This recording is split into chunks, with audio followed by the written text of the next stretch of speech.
Hello, welcome to another edition of the Pace Report. I'm Ryan Pace, reporting live from the Blue Note here in New York City. Coming back to his home roots, Billy Cobham performed a week of unprecedented sold-out performances with a very special band called the Time Machine. And what he did with this band is that he went back in time almost 50 years ago and played some of this music that he created with the band Dreams, and he brought horns along for this re-envisioning of some of this music. Now backing him is the legendary Will Lee on bass, as well as the iconic Randy Brecker on trumpet. Now tonight here you're going to see highlights of Billy Cobham's Time Machine, and we had a chance to sit down and break bread. One, to talk about why he decided to come back to some music some 50 years ago. We reflect on some of his heroes, including his mentor and dear friend, the legendary Louie Bellson, as well as we sit down and reflect on the iconic Quincy Jones. We also sit down and talk about Creed Taylor and talk about the recording atmosphere and the kind of music that the label left amongst the music fans and how important CETI was to the jazz community. Also, we sit down and we break bread and reflect on some of his important drumming heroes. So sit back, relax, and enjoy highlights of Mr. Billy Cobham's Time Machine, featuring the legendary Will Lee on bass and the legendary Randy Brecker on trumpet, here on the Pace Report, live here in New York City.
Billy, I'm honored again to just be sitting down. Welcome home. Thanks, man. Thank you for literally sitting down. I have to ask you this. Every time we've broken bread, it's been very fusion oriented. This particular set at the Blue Note is the Time Machine, and this is very horn centric. Yeah. How do we get back to this? Well, if you get on YouTube, you'll see the band that I had in Kongsberg, Norway, and it was Randy, Michael, Abercrombie, Milt Jackson, Alex Blake, 26 years old. I stole him from McCoy, and who else was in the band? Glenn Ferris was playing trombone. And that band, we went to Kongsberg Jazz Festival, and they still play that now. And I was looking at it about maybe 2 years ago. Damn, man, Tower of Power is, man, we all get old, And I remember Tower of Power before I joined the United States Army in 1964. They were on the road working with Janis Joplin and all them. And that band was smoking, and Cold Blood and all of this, and I'm going, but all those cats are gone, and Sly's on his last legs, all this kind of stuff. I said, man, what would happen if I just brought back the horn band? Because that was Dreams. Before I had the band, and I was part of that. And I thought, wow, why not bring back this thing and call it Time Machine and put, finally, I'll have a chance to play with a kid that just joined Dreams when I was leaving. So when you see Imagine My Surprise on the album cover, you see this blonde kid like this. He's a new bass player in the band. His name is Will Lee. But you see, and he's afraid. I mean, it shows him Randy and Michael. They're in another world with Barry Rogers. But the guy in front, when Don Grolnick was in that band too. But the guy in the front with the leg that has already entered the cave is me. I'm leaving the band. And so when you see that album cover, it's me going out, and Will, okay, babe, yeah, and Will is coming in. I can count the amount of times I've played on purpose with Will.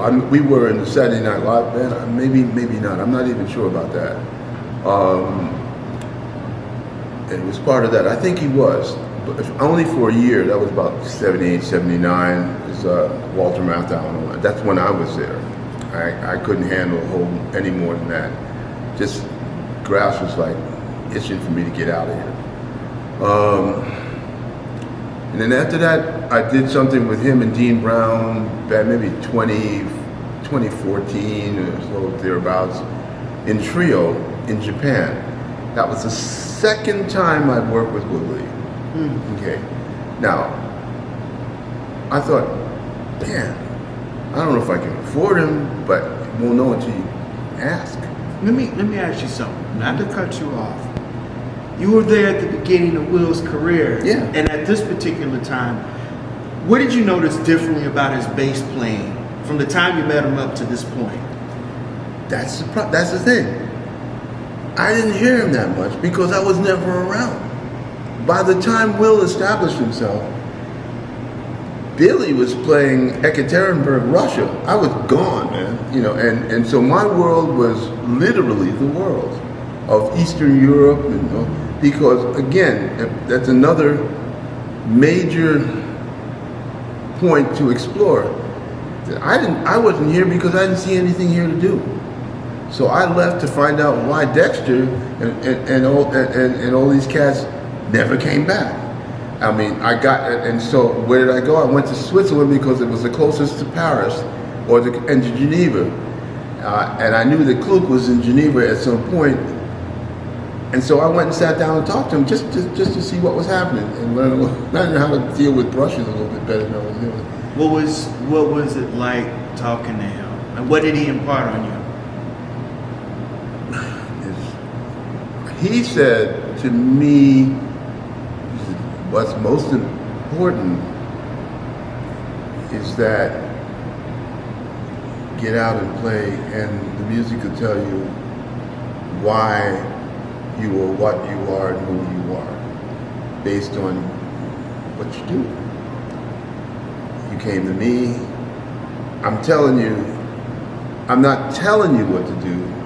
For words don't mean nothing. You see what I'm doing? Just like Papa Joe. You understand? I mean, and the words don't mean anything. It's the action. You know, we must. The truth is in what we do. What we actually do. What comes from mind to body. You play. What you say is, I'm gonna. You know, what's only truth is, I did. Right. It lives in video and it lives on record.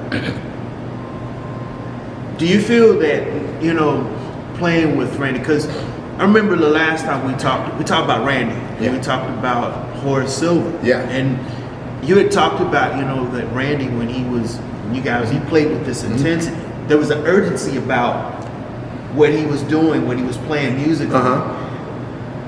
You, 50 years later, looking back at you two, have you guys mastered what you wanted to say musically, or do you still want to say things?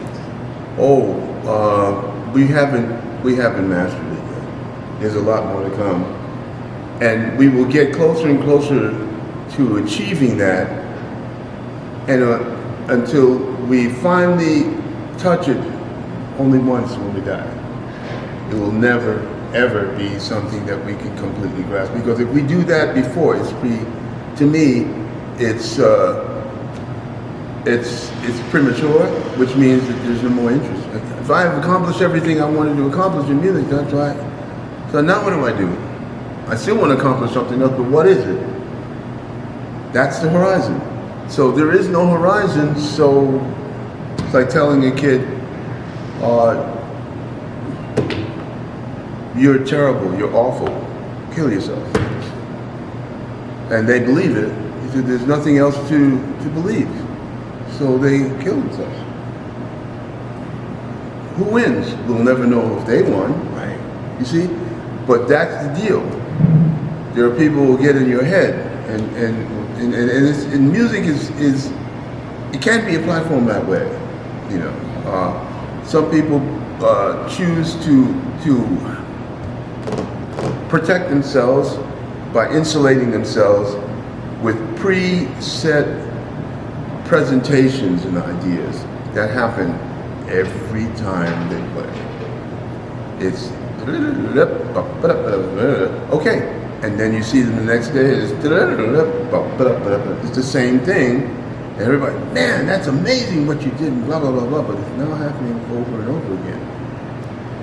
Eventually, the common person on the street has this body language thing, and he goes, "Yeah, but I heard that before. I wonder why." You know. Yes, there's take the montuno in Latin.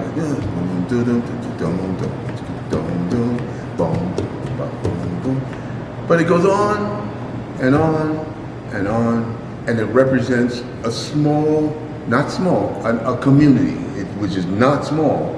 They all relate to it, and they're all comfortable with it. And it's there because they're comfortable with it. And you see how they live. It's because all of that is part of what their comfort zone is. They choose to be, they would like to be better, but they don't know how to be better, and so someone else has to tell them how to be better to get out of that comfort zone. So, and then once they get there, their objectives are, wow, I got a gold watch, or wow, I got, but your standard of living, your mindset, how has that expanded in a positive way for you to reach out and grow? so that you could find another level. It's not that you're in competition with everybody else, which you are, but that's all. But that's a secondary situation. You just want to live life in a much more peaceful and easygoing way. Music is the same. You know, if I don't write, then I don't play the way I play. If I'm working with Randy last night, he just took it to another level because he was so happy to be able to be released from playing the specific little bits that he normally plays to get the job done. So it's basically like riding a bike.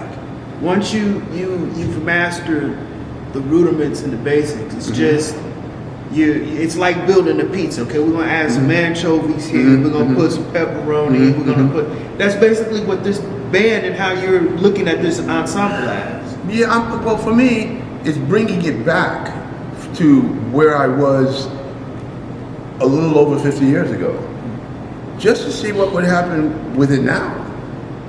Okay, back then I had to learn how to. I was chief cook, bottle washer, and everything all combined in one. Even though I had to take out, it was like I felt like a taxi cab driver bought a cab, but I couldn't have my medallion unless the mafia said I could get it from the. I forget where it was. Yeah, it was where you got cabaret licenses. You had to get taxi cab medallion to put on the cab to say that it's okay that the guys are getting their money. Okay, for me, I remember that I had I can't remember, some big time manager who handled all these different acts, but told me out front, I'm not going to do anything for you. I'm lending you my name. All your mistakes will be yours, but you pay me 20% for it. Okay? Because that was life then as it is now. Except what he was expecting from me was to go, oh, I'm so scared. No. I didn't say anything. I said, okay. It's what I did. That's why I'm still here. I went out on the road, got all those guys out on the road. We were supposed to play, I always remember the very first concert we were supposed to play was in Frankfurt, Germany. Flew the band to Frankfurt, Germany, got off the plane, and got a message on my machine that the concert was canceled that day, or they knew before, but nobody told Bill, and I was a road manager, so I had no one else to blame.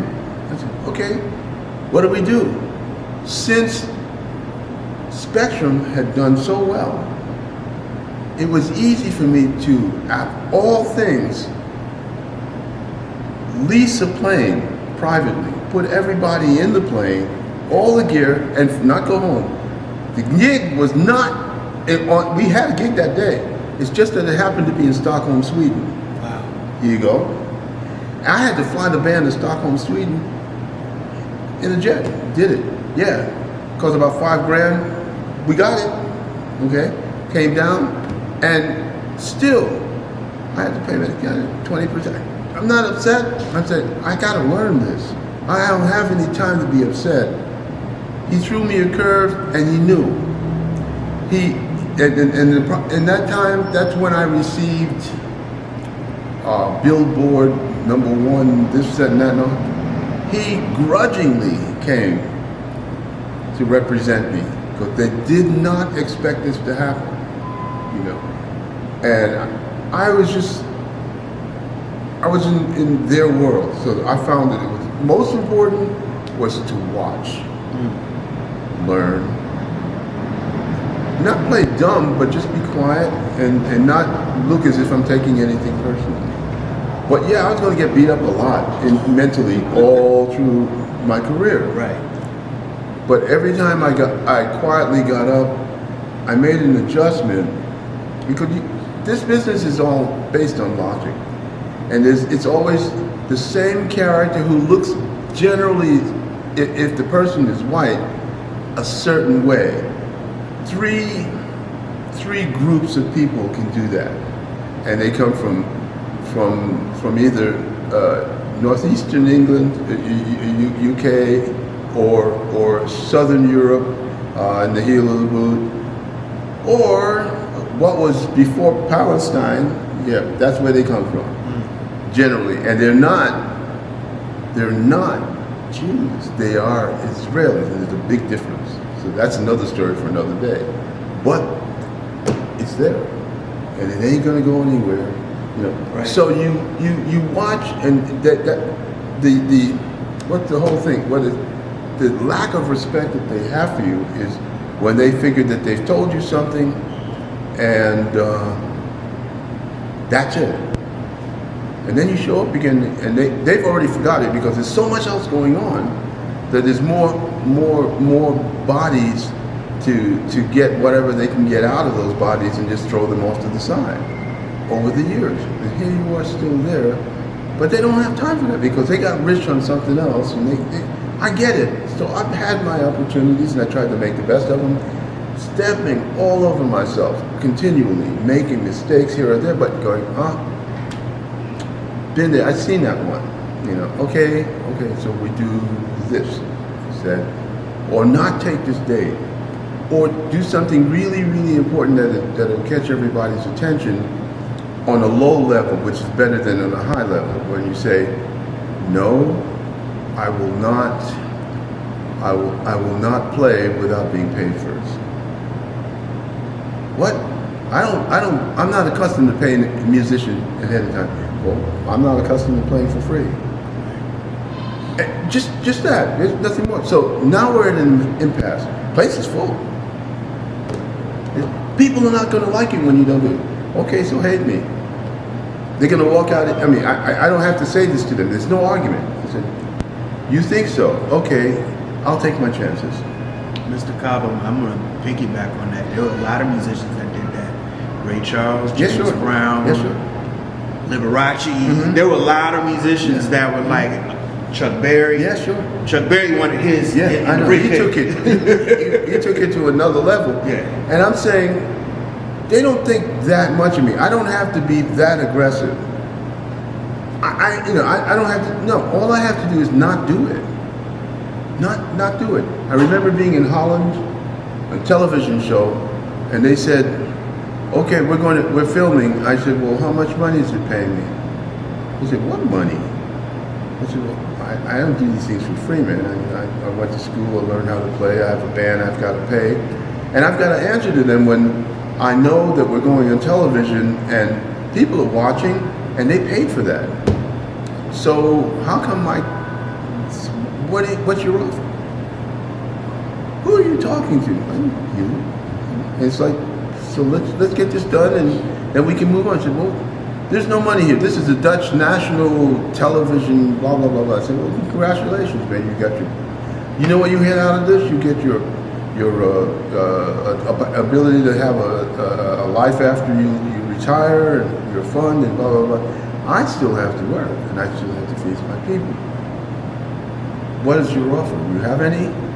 No. So, and we have to get on. It's now, you've got 30 seconds before we're going. I said, okay, good. I tell you what, I'm going to go and tell my guys that we should start to pack up now. And we'll start. So that's right. Nothing personal, man. See you later. Bye. And get the guys say, okay, look, we need to pack this up, and they don't have any money to pay us. It doesn't mean that we don't get paid for the date, because I've got that all taken care of. And I'm talking right to them. I'm trying to these guys going, you only have 10 seconds, before we go on stage. I'm saying, I'm looking at the So, and all of a sudden, 5, 4, 3. Okay, hold on, everybody. Mr. Cobham, how much do you think you should pay? Pay me the same amount of money that I'm getting from my performance in the concert. And at the time, we're talking 50, 40 years ago or something. When I said, make it $3,000 a night or something like this. I said, pay me $3,000. We don't have $3,000. Okay, what do you have? I checked. We can give you $1,500. So that's $1,500 more than I had before. Okay, I'll take it. And here's a heavy. I'm getting free promotion. It's not about. It was about the principle. Right. Okay, I'm getting promotion. So okay, I get the promotion. People in Holland, now we're working, but not necessarily. It's politics, who you know, as in any place else in the world. You know, sure, you got your 1,500, yeah. They had it, they played it until they didn't want to play it anymore, which probably once or twice. We forgot about it, got on to something else. $1,500 in a country that runs British Petroleum, who cares? Shell, who cares? You know. But if you don't take a position, you will never take it. And at some point in time, you have to be willing to maybe lose. You might lose, but only on the level that's initially seen. It sinks in, and you go, this is the route to go, because eventually it comes back around tenfold to you. You just have to believe in yourself, learn from that, and go, okay, maybe there's another way to do this. Right. But you learn, and you continue to get, and that's where people start to get a little bit concerned about you, because you're getting smart, you know, as far as they're concerned. And so they just drop you quickly, because there's so much more else to do.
a new part of the interviews that I'm going to start doing. I'm going to be bringing vinyl, which the musicians were part of.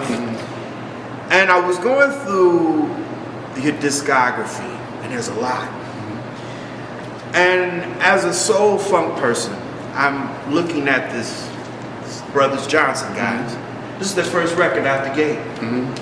Now, what I love about this record is that you're not playing drums. I'm not playing timbales. You're playing timbales. Yeah, there's a reason. How did that come about? Because I played too much, and one of the beautiful things about Quincy, once he saw that there was an imperfection, I was giving more than I needed, because I wasn't playing for the moment, for the music that they wrote.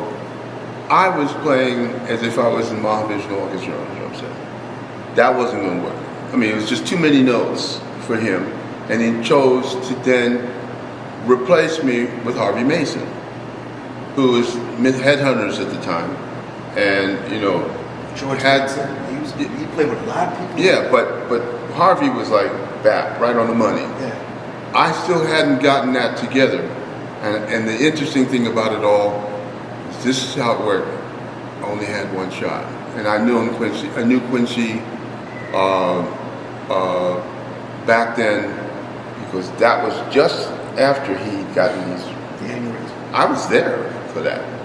So with Peggy Lipton, wife, we became friends, but I mean, just rarely ever saw them again. I don't think I saw Peggy more than once since 1976, 77.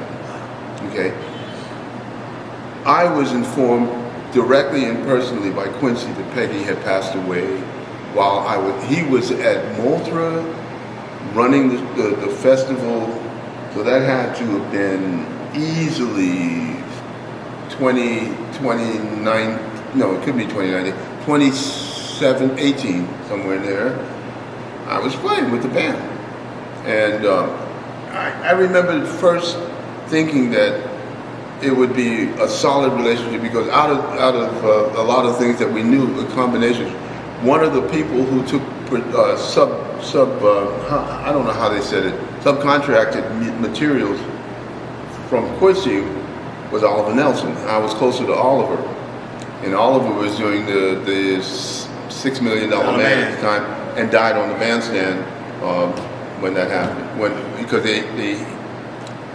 he finished his commitment, and then on the night that he finished his commitment, if I can remember correctly, he got a call that they needed 6 months more music for the following morning. Brandon. And so what happened next was that he wrote it, and then he had to conduct it, and that's when he died. That was 77, I think. Oliver Nelson and Quincy Jones. Very close. Dave Grusin. But yeah, those two guys. They were real close. They were real close, but especially Oliver and Q. So I was around for that, and that's how I ended up in the middle of this, doing some things that I thought I was going to be doing with both of them, for them, playing wise. Because again, okay, I'll tell you what else was happening then. School days. Okay. Buffalo Soldier, I heard that. All in the same studio on the same day and night. I had an army cot next to my drum set. I was in the studio doing all that stuff for Q. And so we were there for about a week, 10 days. I never left the room except to order for a sandwich. Which studio did you record that? A&M. In LA. LA. Yeah. I was gonna, People third, yeah.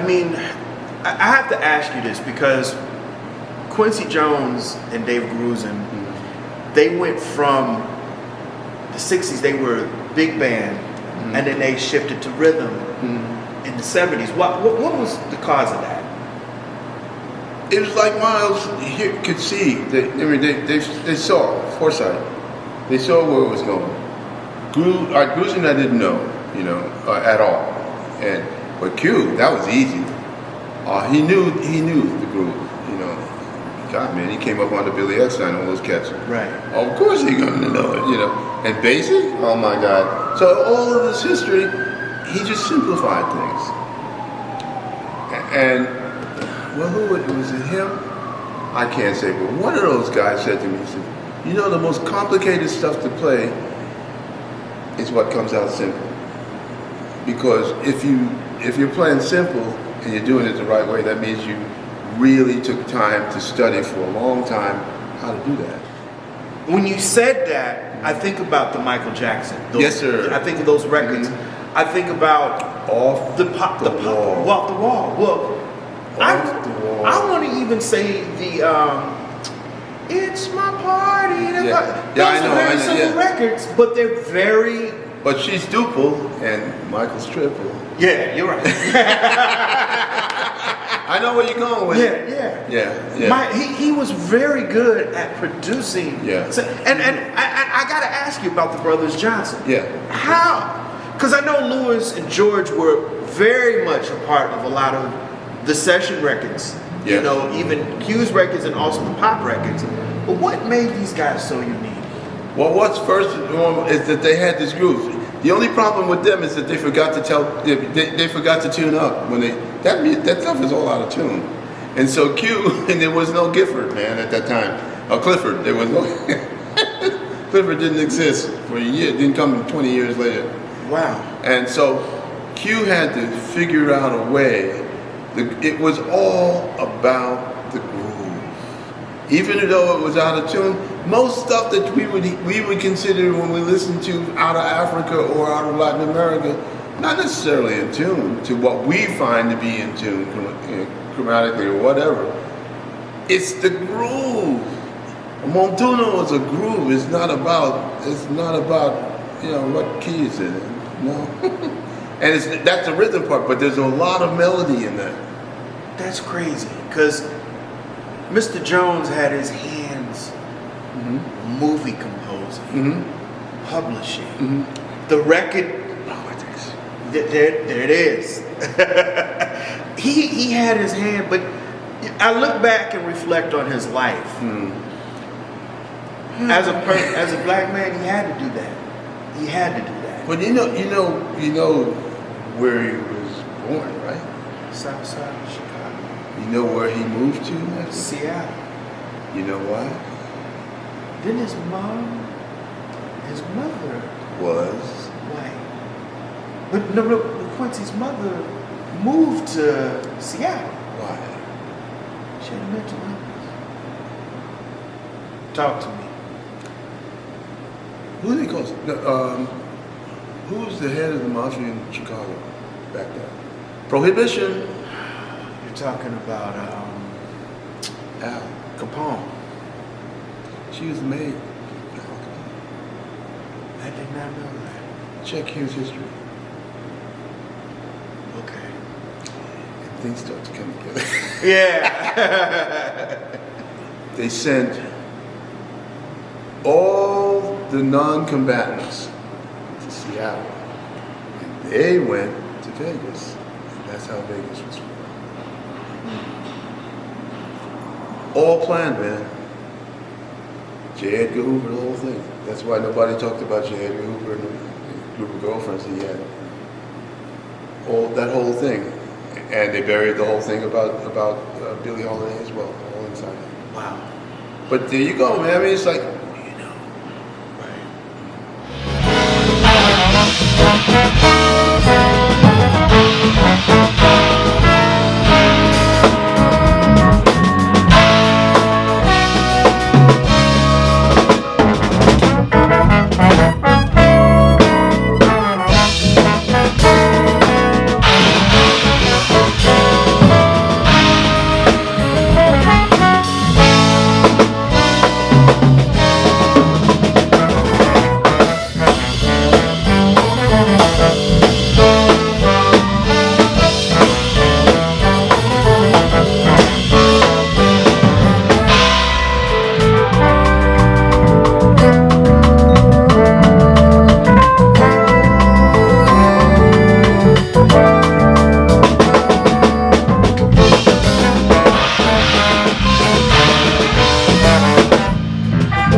go back to Horace Silver. That's right.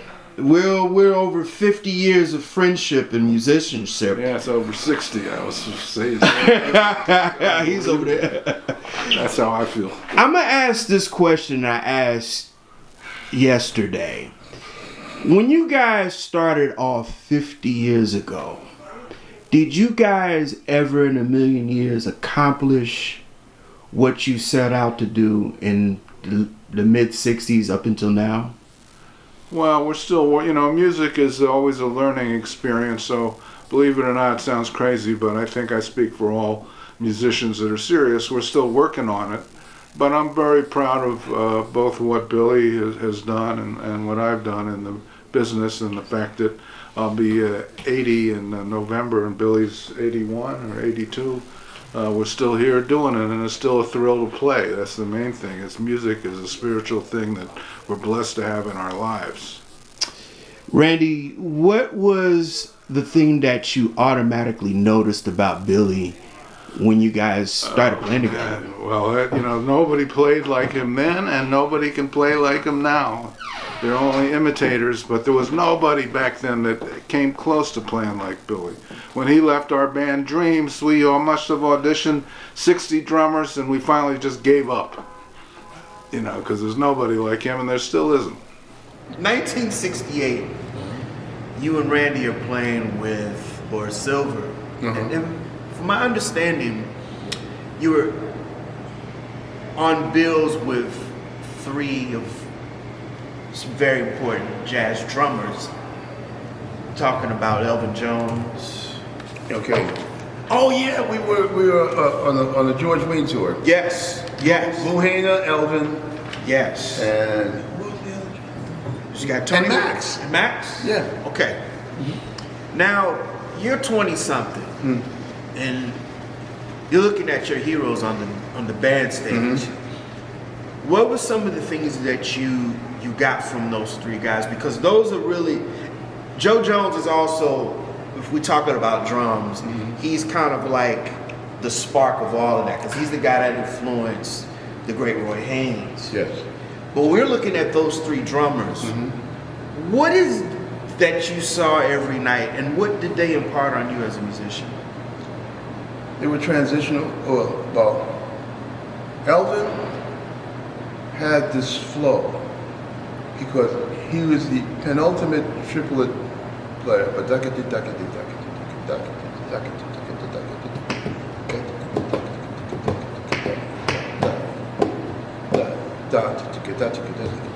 Always, and it would just roll, just watch.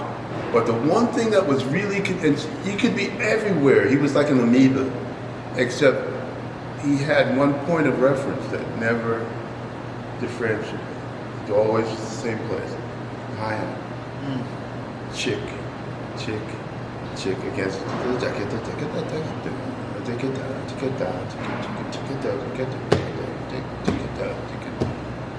and when I look at him, he's smiling and said, man, that's the secret. You have to multitask, but you have to have a point of reference, something that you rely on all the time. That was his point of reference. The heart of his playing was that particular instrument that was in the upper frequencies that was continually and everything else was around it. Okay, Boo had this way of 4 on the floor all the time. Elvin never did that. He said,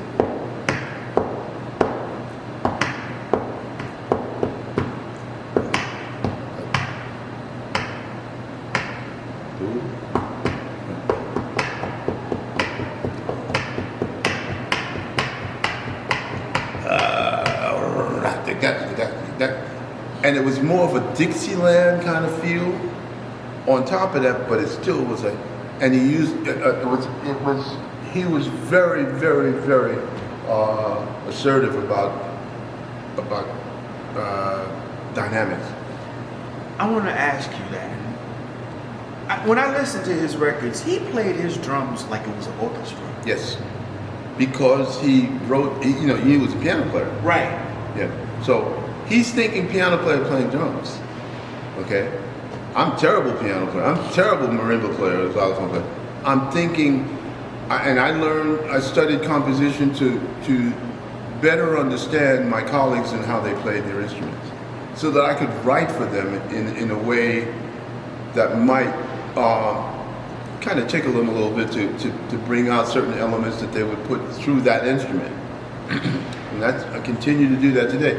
But he wrote from the other side, again, 2 generations before me, approximately. So when he was playing blues, you could hear the band was playing. You're hearing pops now,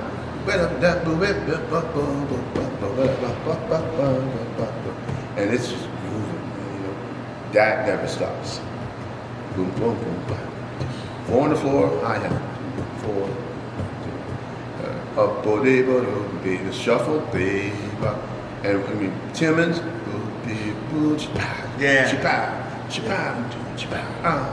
that's a big band, man. Yeah. In like 5 pieces or 6 pieces, oh my, And then you get Max, and it's a refined academic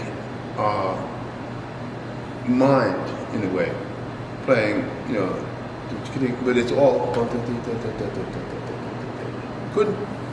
could not get his head wrapped around 5 and 7 and 9 and all of that. That was okay. 3, really accurate.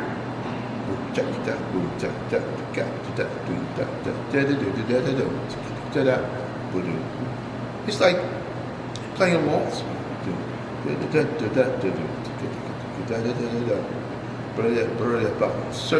Certain phrases, always that design to me spelled out who Max Roach was. And when you hear it in the music, the way the guys are playing more duple than they're playing triple. Another one of your heroes who we lost last year was the great Roy Haynes. Of course. He also got me into school. Man, the thing that I'm a short person. I always say short people, we out of style, we coming back. We come together. We coming back, yeah, we coming back. But Roy was this little tiny guy. Yeah. And he just... You didn't see the aura. There it is. The aura, so this is Roy, but the aura is like this, like this, like this. And it's all going at once, Oh yeah. He opened for me in Perugia once. Good grief. It was, I didn't give a shit about how long he played. I just didn't, I felt like he should just continue to play. What did he need me for? It was that kind of situation. I just wanted to sit in the audience and just check it out, man. Right. And it was a school for a couple hours, whatever. I was happy, What did he impart on you as a musician? To keep my eyes open, ears open, primarily my ears open, which means listen,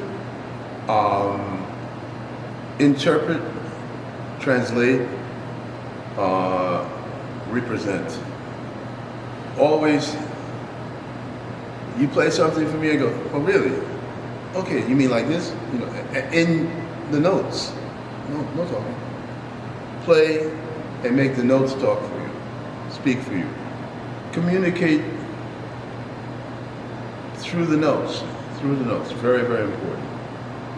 Don't talk. I want you to take a look at these. Mm-hmm. Hold them up and tell everybody what this man meant to you. I understand he's a mentor to you. Yes, he is. And we did one thing together. Well, what Louie imposed on me was to keep all my options open. What you play is who you are. Keep growing. He showed me things like, go ahead, take it out. Sticking. Take it out. You But I don't have to take it out. Okay. Double sticking and 2 to 4 sticks in the hand. This guy, was so far ahead in terms of concept, what could be done. It wasn't just to play on the snare drum. The bass drums were for show, fundamentally. And then he came to me and said, B, you can do this, to find other things to do with them, which eventually I did. First I said, man, Lou, I can hardly play one bass drum. Why in God's name do I want to put two bass drums up there?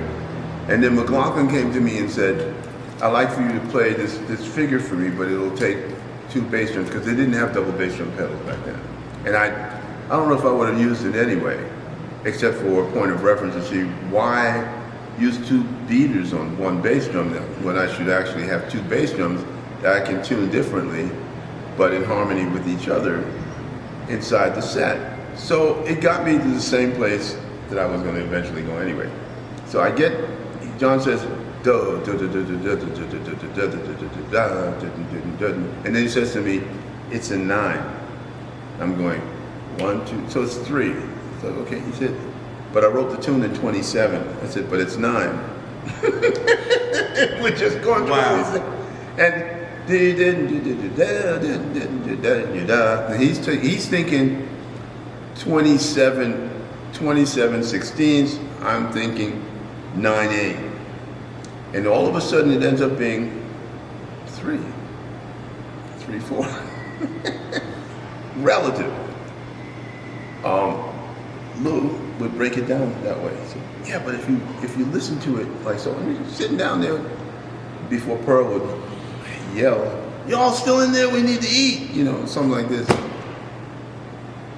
And that's another story for another day. That woman.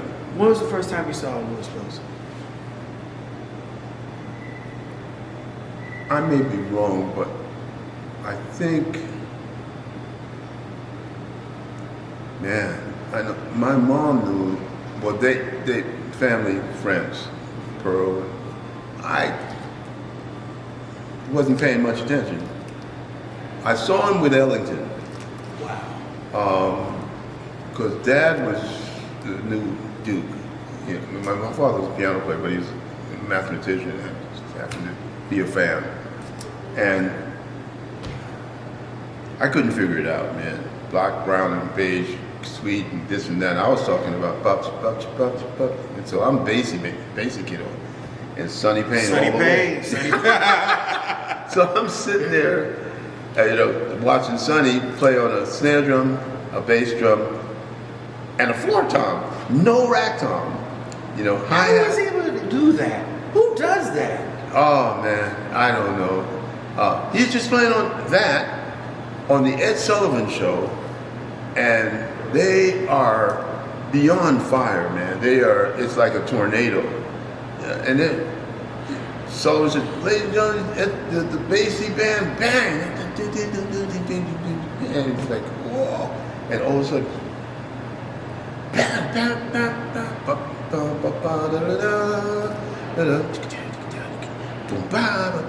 that's all he did was hit the bass drum. And one crash in.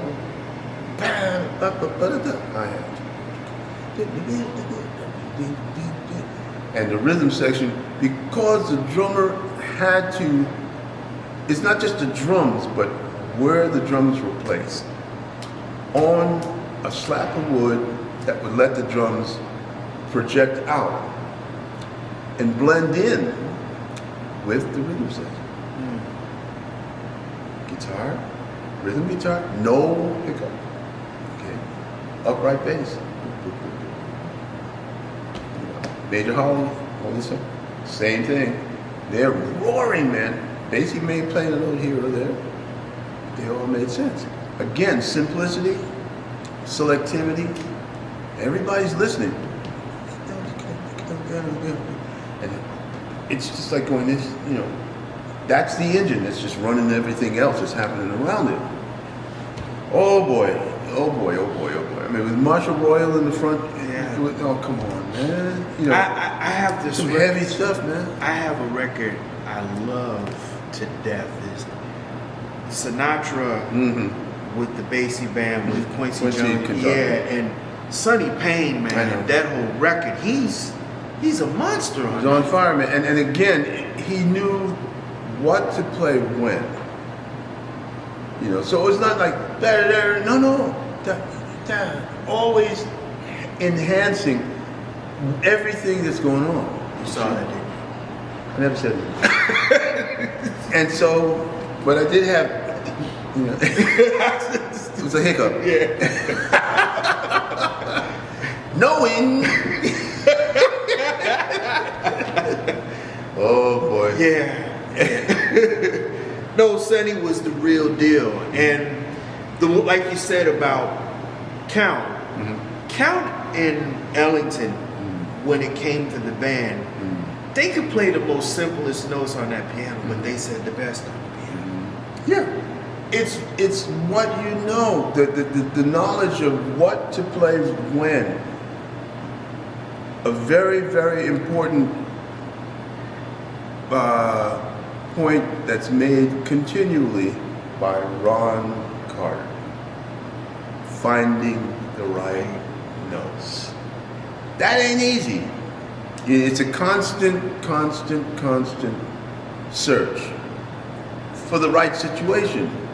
Hence, you get what you get from him, you know. Right. And it's subtle.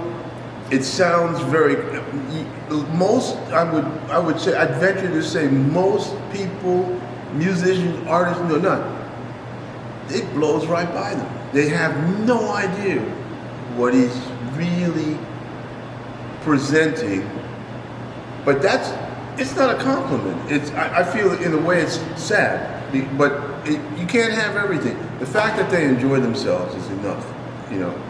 But if they ever understood how much an artist, whether he or she knows it or not, are putting into just getting those notes happening. Some of them are already prescribed, you know, like, okay.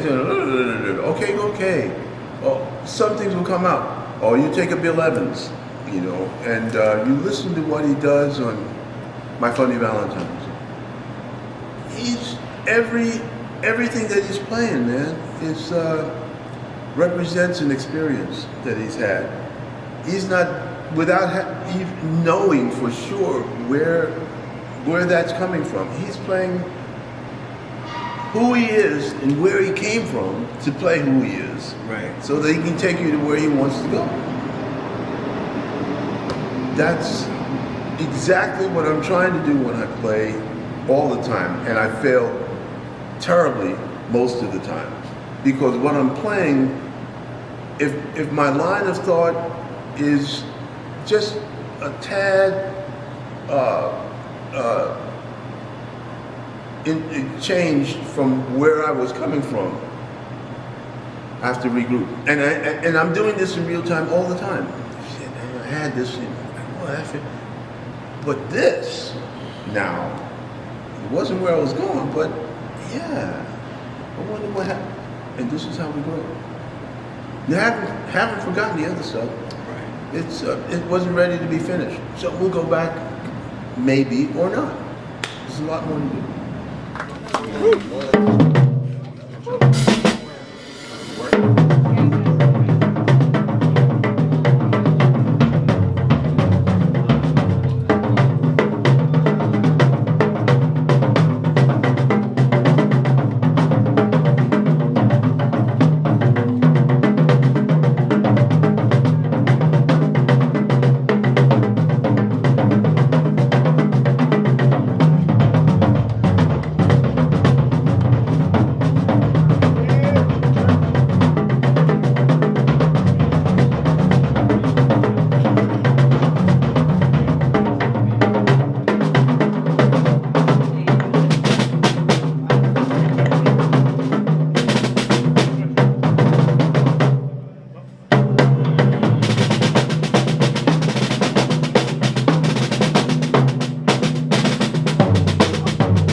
The last two times I was going to ask you this question, but life happens.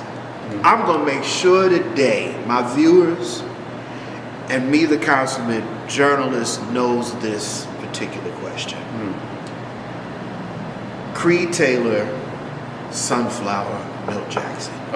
The greatest, in my opinion, that's like the Mount Rushmore of Vibe Records. Good record, man.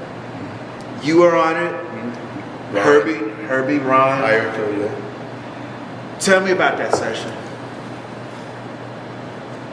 I'll tell you what I can. Yeah, because the rest I'll tell you off camera. But anyway, Herbie wasn't supposed to be on that record. Wow.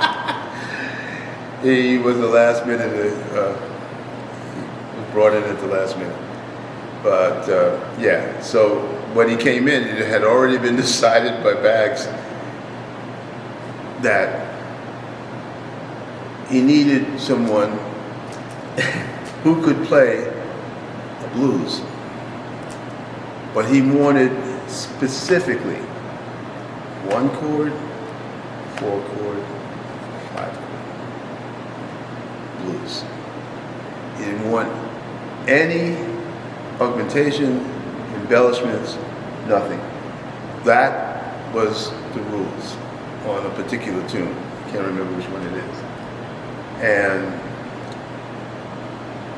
so when it took 2 passes and it didn't happen in the morning session, it was cut short and we went to an early lunch. Came back and Herbie was sitting at the piano.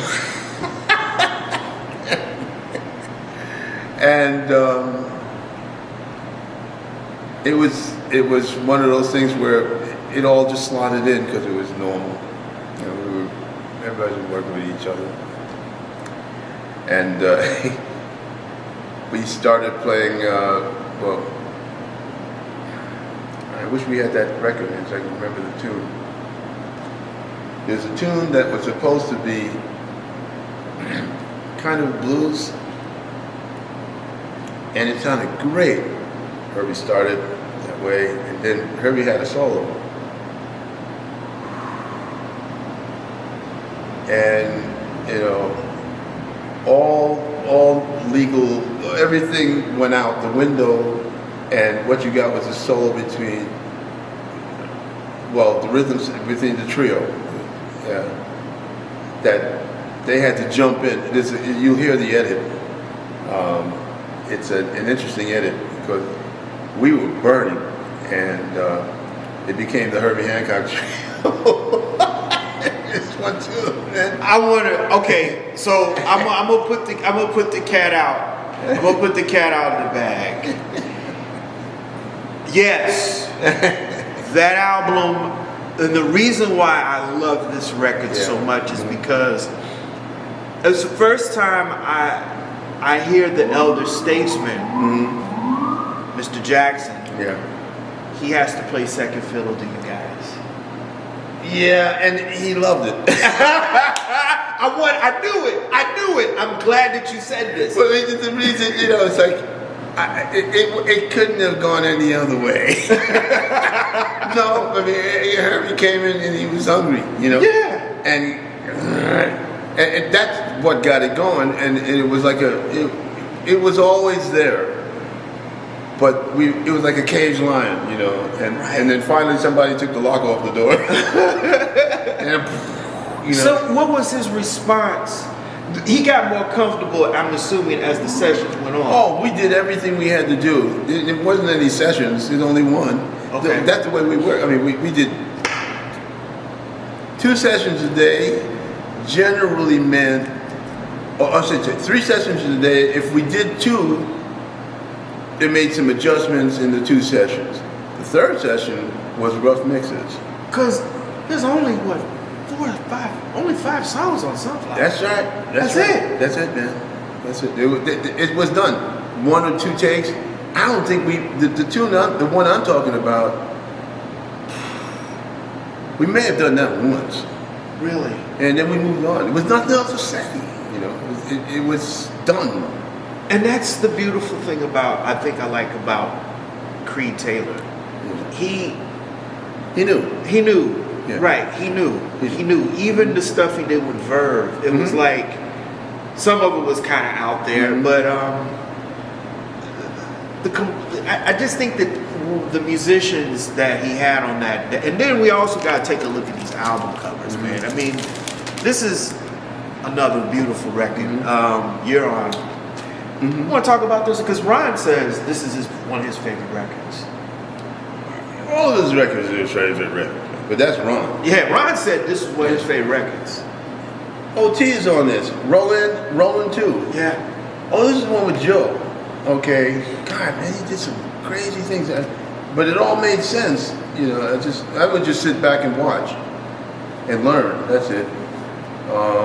Because he started using piccolo bass on that. You know, so they did some overdubs. And T's only on one record for about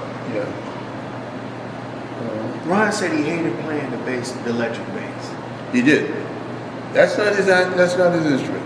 No, this is his instrument. Yeah. Actually, this is a secondary instrument. You know, Ron Carter's a cellist. Cello player, right? Yes, and so he is comfortable on this, obviously. And then there's the cello. Yeah. He's another world. That's a whole other thing. Yeah. So there you are. What was it about this record? Why do you think Mr. Carter likes this record so much?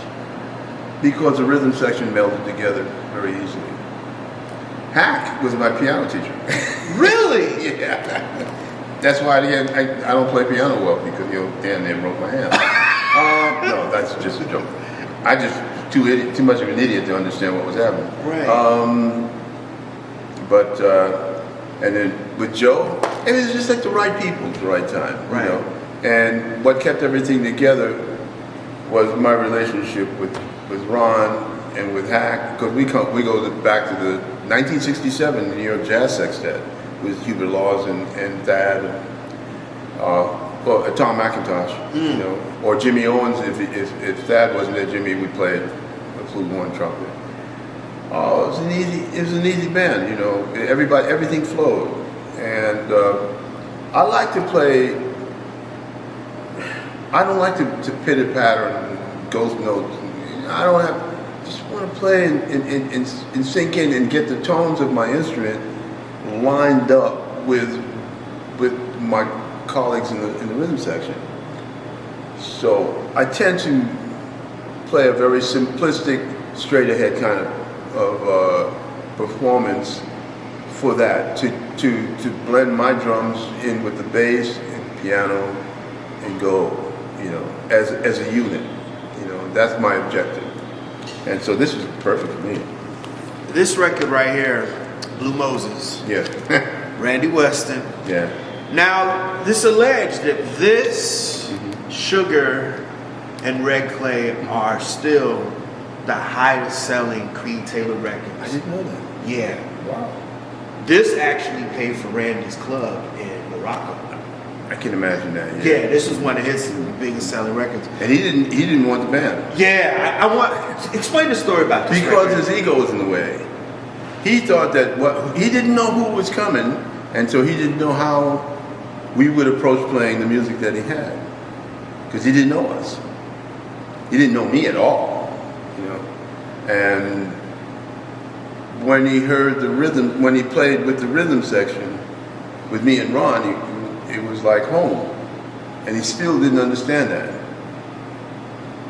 And at the end, when he listened, he said, okay, with Freddie and Grover and Hubert,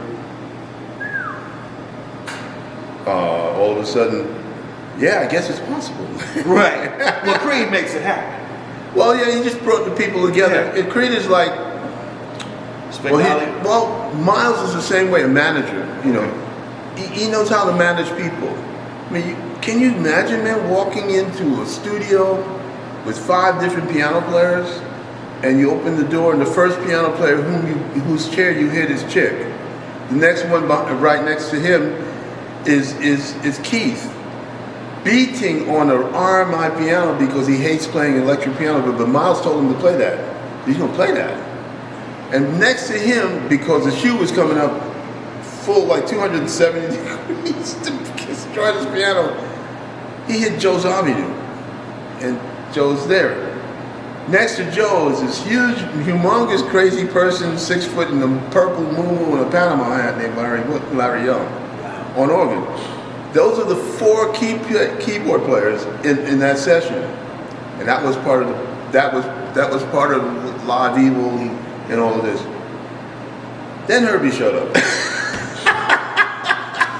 So he just was. So Creed is like more organized than that, and however they did what they did.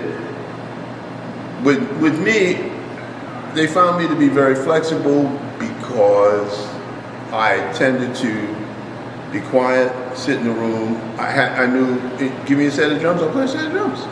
What kind of drums you want to play? It didn't matter if it was Ludwig Black, I don't care about that.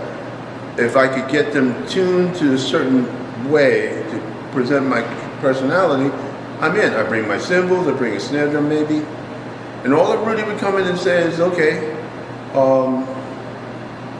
want you to try another bass drum. I went from at one point I was playing like an 18 or a 20. Rudy went and got him, because he liked the way I played, he got a 26-inch bass drum. I think it was what it was, an old 26, really nice sound. And I think that the heads were tucked. It was old school stuff. I said, okay. And I sat down and played. And it felt like home to me. I didn't have a problem with it. Just, again, I had some other mentors, aside from Lou, a stick maker named Vic Firth, very, very close friends of mine who made my drumsticks, and I play them to this day. They don't, because the company is owned by Avita Zildjian, they do not sell my stick anymore, because I'm not an Avita Zildjian cymbal player. I'm just a Sabian cymbal, which is the same company, same family. Right. But that's another story for another day. And then, you've got stuff like that, or sticks, cymbals. I just walk in with the stuff that I need, that's me. I like a certain kind of snare drum that they love to record. Tuned intention to relate to what was happening with the bass drum. I think the bass, what was happening, I was thinking in the studio, is that the way I played the bass drum was getting in the way of Ron's register in a certain area, and it was adding, the character was a little bit strange. So they went to a softer sounding drum that spoke later by, milliseconds. But it just, it was more of a oof. And it was in bass inside. All of these things, Rudy, come on.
this is a very interesting group because he decided to go back in time, and you were part of his musical experience. Tell me the first time you met and you played with Billy Cobham. Well, I first idolized Billy Cobham from hearing him on the Dreams first album under the name Just Dreams. It was on Columbia Records. And I couldn't believe what I was hearing. And the thing that made things even more unbelievable is all of a sudden, I was just a kid down in Miami getting a college education and playing gigs at night and stuff. And I got a message to call Randy Brecker in New York City. I'm like, wow, Randy Brecker, New York City. This sounds so familiar, but I can't, it's too out of context for me to put it together. Then I realized, I call up, they wanted me to come to New York and audition for Dreams. And I'm like, this cannot be happening to me. I'm just this goofball, you know, in school in Miami, whatever. I was in like 8 bands, whatever. And come up, and I think they might not have known that I knew every bit of their music. So when I came up to the audition, Billy counted it off, and next thing I know, I was floating because I never had to work so easily on making some music with somebody, because it just was, Billy was so secure with the time and laying it down in a way that I just didn't have to really think about anything. How old were you, Lee? 18. Okay. I just, played the Dream song there. I think they were surprised that I knew all their stuff as well as I did. And the next thing you know, they had their little meeting on the side room, and they said, "You're in." And I never looked back at Miami again after that. That was 1971, in the spring of 1971. Unbelievable. What were some of the things that Billy imparted in you as a musician and as a friend over the years playing with him? To get better, to improve my playing, to improve my sound, well, actually, now that I was spoiled after playing with him, he didn't know it, but he was teaching me to seek better drummers to play with. Because that's where the fun is, for a bass player, anyway. I understand that when you were in the Army band, Yes. you had coming to 2 musicians that were bandmates, Mr. Grover Washington and Mr. Cecil Bridgewater. Yeah, Cecil. Yeah. I was teaching at the School of Music in Skoal, which is Virginia, Norfolk, and because they didn't have any place to put me for a while, so I ended up working with incoming potential musicians that they were going to put into the bands, and so I ended up writing the test for induction into the United States Army Band, and they still use that today. Did you know that when you met Grover and Cecil, did you know that they had something that was going to be? Oh, I knew Cecil was going to be a studio musician, dead. I mean, come back to New York and play. Easy. He had it all there, man. Right there. And the discipline and all of that. And Grover, when I met him, he was already at the 19th Army Band in Fort Dix. And I was with the 178th Army Band because there was 2 Army bands there, along with an Air Force band on the other side, in the Air Force base that's at Fort Dix. And so I would listen to him, and he's natural. I can't remember his name now. Tenor player from Newark who died early. Really beautiful player, man. He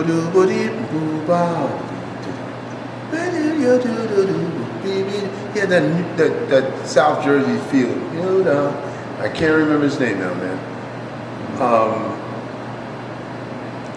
Grover was going in that direction, and I had the feeling that he would find the home very easily. He's coming out of Philly, I thought Grover was from Buffalo, Right. and Lackawanna, isn't it? That's somewhere up there. Yeah. And I went, who let him out? I mean, And I mean, it was very easy to work with. Great bass player, also. Yeah. Because we lost Roberta Flack. Yeah, I know. A couple weeks ago, and I I always was tell coming. you recorded with with You've got a friend. Yeah, you got a friend, and I wanted to bring that up because a lot of people are surprised when I tell them Grover wasn't the first person who recorded Mr. Magic. It was Roberta Flack. That's right. What was it about Roberta and her style that was so different from her contemporaries? Relaxation. I mean, she said it embodied a relaxed but refined feeling every note she sang, and it's like she's not that they weren't telling a story, but she told a story in a way that was kind of blue collar. It's just what it was. Home. Yeah, it's sitting on a porch, singing to the kids or to everybody on the porch, and just talking to family, but through the notes, and that's possible of anybody from Aretha to Sarah, whatever. But still, Roberta was a bit more straightforward. No embellishments. This is what it is. Less is more. And somehow that's the most complex thing to do. You got and the home of the free. and she just boom. And she sort of reminded me, the white guy who did this that I love to do is Paul Simon. When he sang it, there's two standout renditions of the national anthem, and one is him and one is Pearl Bailey, for two different reasons. But he sang "Oh Say Can" alone on the mound. This little tiny tot, little short people, okay, shorter than us for sure, and he sang so clear and in tune every note all the way through. Yankee Stadium, 67,000 people did not clap, before the end. They listened to every note this cat sang, just for the musicality. All due respect, and I don't know the man at all. I know him to not particularly like me. I don't know why, but I'll leave all that alone. The other one, Pearl. She goes, and for a reason.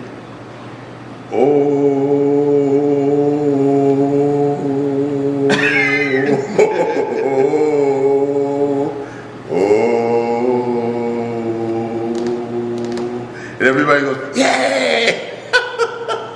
Because, and then she goes, see. I was on the floor. I love that. I said, she's gonna make this point, and they said, now throw me out. This is the ambassador, Gerald Ford's ambassador. What are they gonna do? They have to wait until she finished. 5 minutes later, of the brave, and everybody. Pearl Bailey. That's Pearl Bailey. Oh man, it's a wonderful period. It just sort of blow right by. Leave that alone. Thank you, man, for all of this. I really appreciate you, man. That'll do it again for another edition of the Pace Report. I'm Brian, Pace reporting live here at the Blue Note here in New York City. I'd like to personally thank the incomparable Billy Cobham for his time, as well as comments from the legendary Will Lee and Randy Brecker. As always, people, please follow him online at www.billycobham.com for upcoming tour dates and information on his master classes. Also, I'd like to personally thank the staff and management here at the Blue Note for their warm hospitality. As always, people, I can't stress this more than enough. Please like, share, subscribe to my videos here on YouTube and Vimeo and leave comments, and follow me on social media by way of Instagram, Twitter, and Facebook. Till next time, remember, if it's in the groove, it'll make you move. Till next time, peace.